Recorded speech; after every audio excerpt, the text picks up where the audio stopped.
I'm back out here in Colorado testing this Camp Chef stove, and I used it about a year ago, but I stopped using it because I couldn't adjust the temperature very well, or at least I couldn't get it low enough, or I couldn't cool it off. It was so hot. I felt like the problem was that I couldn't seal this door well enough to cut off the flow of air and oxygen. And this stove heated me out of the tent. I had to just shut it down, let it die out, and then I had to use a big buddy heater. But I'm back with some heat resistant tape or seal. I'll have everything in the description below, but I'm going to seal around this door, and then I'm going to start the fire, and I'm going to see if I can control this fire better, because I don't want it to get super hot, at least when it's like today. Where I'm at right now in Colorado by 11 Mile Reservoir, it's about 45, maybe 40 during the day and about 10 at night. But depending on the temperature, I don't want this thing running real hot. Well, let's see if this works. I'm going to put this seal on around the door real quick, and I'll come back and then we'll start a fire up.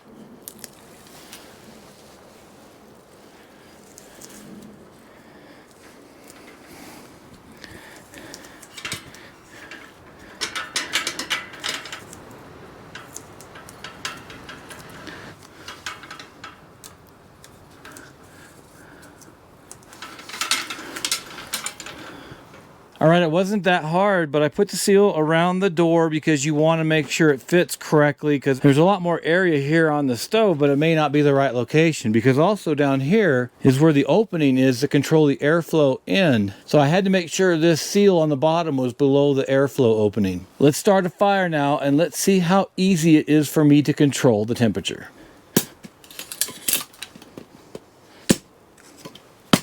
Let's light this thing and see how well it does.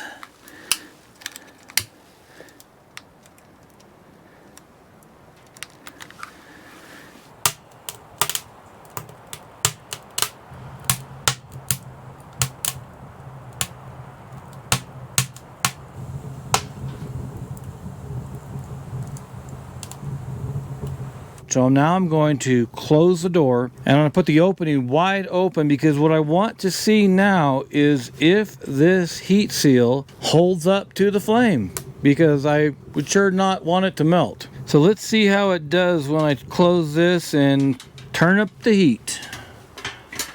This is all the way open down here, but I've noticed sometimes that you still have to be careful because it may make the fire die out. So sometimes you have to keep the door open just a little bit. In fact, I'm going to do that right now. Let's just keep it cracked and let this fire get going just a little bit more. I think that's going really good. So let's close it completely. This is all the way open, so I'll check back here in about 5 minutes.